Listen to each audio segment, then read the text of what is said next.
Together, growing in faith, changing communities. Makadunyiswe uJesu Kristo.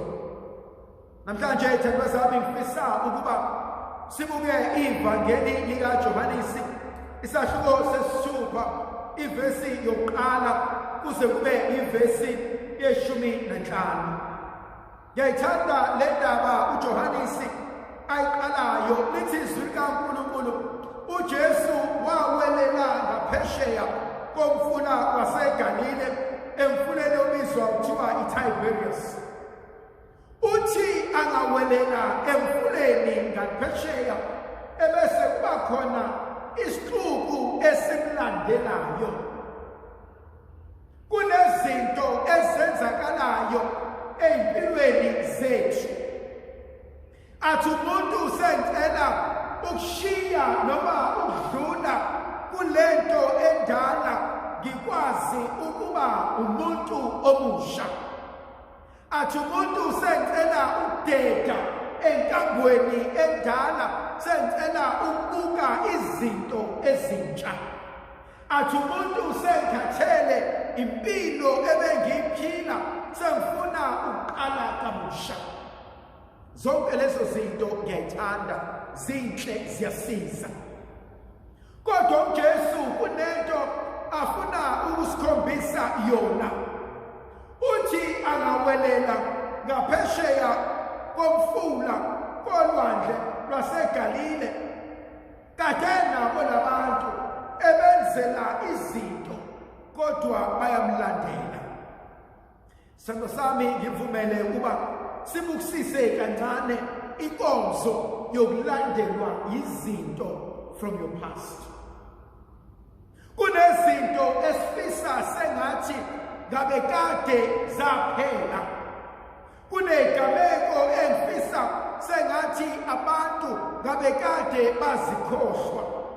Kunezinto engizenzile empilweni yami that have a way yokuthi ibuye zingilimaze.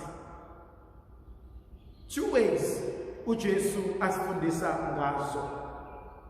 Yini engingayenza ukuze ngikwazi ukudila nezinto zepast yami ezingilimazile noma ezingangilimaza noma ezingangivimba ngingakwazi ukuqhubekela phambili.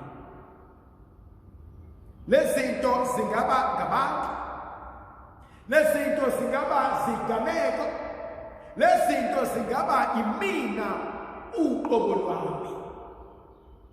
Khona into yokuqala uJesu asibukela noma asivezela yona. Lithi izwi likaNkulunkulu wakhuphukela entabeni wahlala nabafundi bakhe. Khona insizwa ebizwa ngoSocrates, a great philosopher, Greek philosopher, incitha Mthoko, uthi uSocrates, an unreflected life is not worth living. Umuntu ophila impilo engahlali ayicubungule ayibhekisise, lowo muntu uphila impilo enobungozi. Ngiyayithanda inkonzo uJesu asibizela kuyona yokukhuphukela entabeni. Ngoba le nkonzo idala ukuba angike ngisuke ngithi ukubusisa impilo yami ngibheke la ngihambe khona. Abantu engiphilisane nabo ziyenzeka igameko empilweni zethu, ngixabane nalo, kusasa ngixabana nalo, kusasa ngixabana nalo, phinde ngixabane nalo. And soon uze ubone ukuthi kahle kahle wangihlezi ngaxabana nabantu abaningi. Wangihlezi ngatshelwa into eyodwa. Ebese ngiyafunda ukuthi kungenzeka ukuba inkinga ayilele ubona, kodwa mhlambe inkinga enkulu ibhekene nami uqobo lwami. Thandwa zami, kunezinto empilweni noma kuthiwa sithanda kangakanani ziyinsila esambanayo. Njengensila esemzimbeni yethu nazo zidinga isikhathi zikhucululwe, zidinga isikhathi ukuba sigeze. Ingakho ngithanda inkonzo yokukhuphukela entabeni. To have a me time.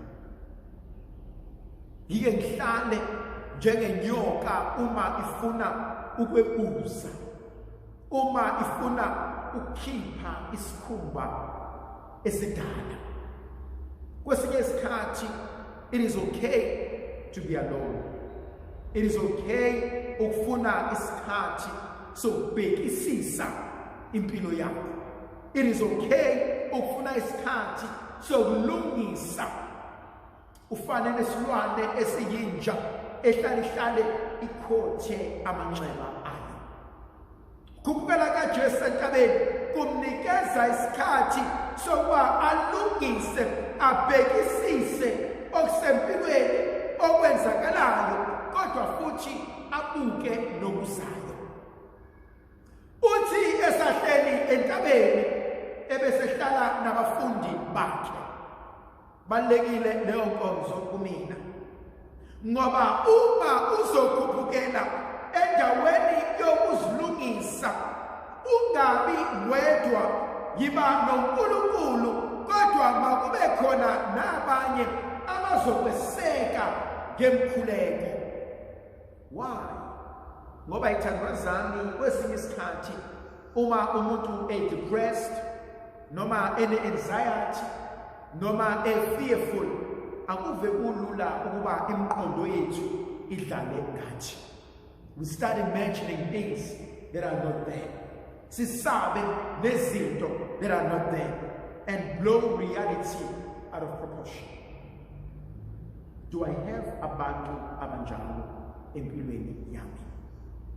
uJesu surrounds himself kanye nabafundi bakhe. And eze babona abantu besukuma beza kuyena, ebese yabuza abafundi, sizoyilungisa kanjani lenkinga esivelile? Labantu abezayo belambile, sizobathathaphi ukudla abazokudla? That is another element ebalulekile. Uma kukhona inkinga ekhona, ngiyakwazi yini ukubhekana nayo? Ngiyakwazi yini ukufuna ukuba ngisize?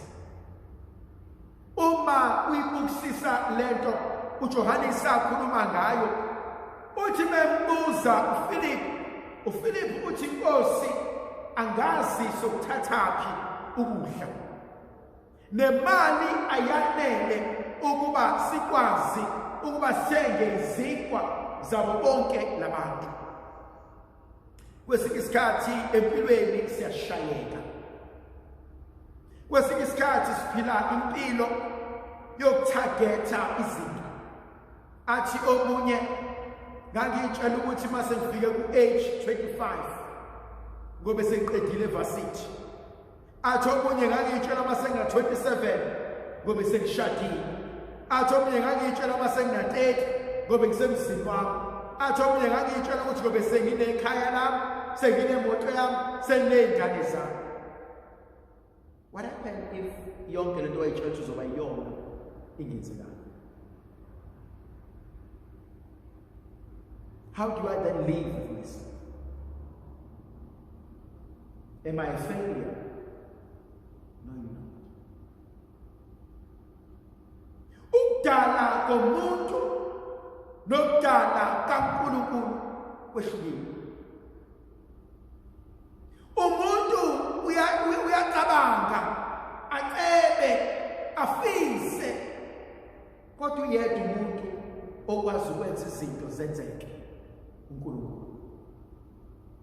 Baningi abanye bethu abalinyazwe ukuthi ngangizitshela ukuthi kobe sekunje, kodwa akafinyelelanga lapho. And so uma ethi uPhilip, Nkosi, esinakho angeke kwanele. uJesu uyazi ukuthi isisombululo singaba khona.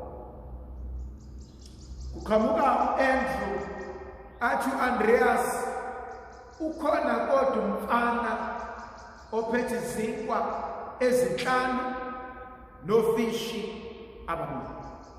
Izinkwa zinhlanu nenhlanzi zimbili. uJesu mletheni akuthathe ambusise anikeze abantu. Thandwa zami ngiyakholelwa ekutheni yilowo nayilowo wethu there is something good in all of us.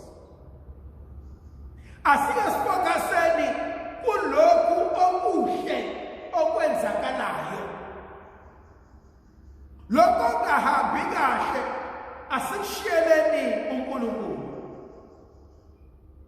Ngiyamazi uNkulunkulu ungenzeleni, ngiyazi ukuthi kwenzakalani, kodwa ngeyimangaliso akazenze mandulo ngicela umethemba nangempilo yami. Let me focus on the good that is happening. Let me focus kulokhu uNkulunkulu angusise ngakho. Konke lokho okunye uNkulunkulu uyokunikeza kona njengesibusiso.